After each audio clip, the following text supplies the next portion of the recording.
Euh, ben, alors, d'une part, ça me touche beaucoup d'avoir ces témoignages,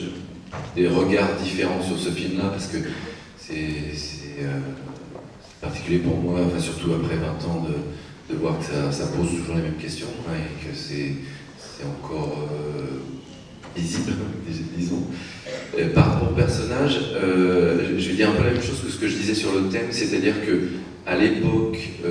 donc au début des années 90, tout ce qui a été les années 70, les années 80, un PDG d'une entreprise, c'était, disons d'une vision de gauche normale, c'était le salaud. C'est-à-dire qu'il y avait quelque chose qui faisait que c'était un exploiteur, c'était quelqu'un qui était un salaud. Et toute l'imagerie, si vous regardez le cinéma des années 70, en général, quand il y a des films avec des entreprises, c'est que des histoires de magouilles, de gens qui exploitent les gens de façon vraiment frontale. Et qu'effectivement, dans ce film-là, et à l'époque, ça a choqué, parce que moi je me rappelle que plein de gens étaient troublés par le film, par deux choses en fait, par le fait que le personnage pouvait être pris pour quelqu'un de sympathique, ce PDG, et qu'il n'y avait pas de syndicat. J'avais pris le parti dans ce film de dire, parce que c'était un truc que j'observais à l'époque, je trouvais que c'était un peu la fin du côté actif des syndicats au sein de l'entreprise, et que du coup j'ai choisi de ne pas montrer la présence des syndicats. Et à l'époque ça avait énormément choqué les gens. Et justement pour mettre, alors bon après un film c'est enfin en tout cas un film de fiction, c'est des choix, ce serait plus pour faire ressentir les choses que pour décrire une réalité. Mais moi le truc c'était effectivement,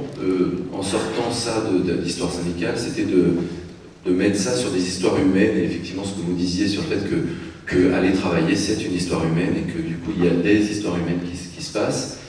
et c'était important pour moi d'avoir voilà, ce choix sur le PDG, de dire c'est pas une histoire de noir et de blanc sur le côté des patrons méchants et des gentils employés, tout le monde est méchant, tout le monde est gentil, et donc il y a effectivement une complexité. En fait le film était là pour parler de la complexité de la société. Et l'autre chose que je voulais dire, c'est que justement pour étudier ce que c'est une société, je m'étais dit finalement, ce qui m'intéresse c'est de parler du rapport de l'individu à un groupe, et qu'un individu, il a un comportement différent s'il est seul, à 2, à 4, à 30 ou à 3000. Là, cette entreprise, il y a 3000 personnes, il y a des problèmes pour 3000 personnes. Quand ils chantent à 30 personnes, il y a d'autres problèmes, et quand ils sont deux, parce que c'est pas facile d'être amoureux, il y a aussi d'autres problèmes pour essayer de s'associer à deux personnes, et que j'essayais de voir qu'est-ce que c'était finalement l'associativité, qu'est-ce que c'est le principe qui fait que des gens s'associent avec d'autres pour travailler, pour être en famille ou pour être en couple. Donc c'était un peu ça aussi le principe du film.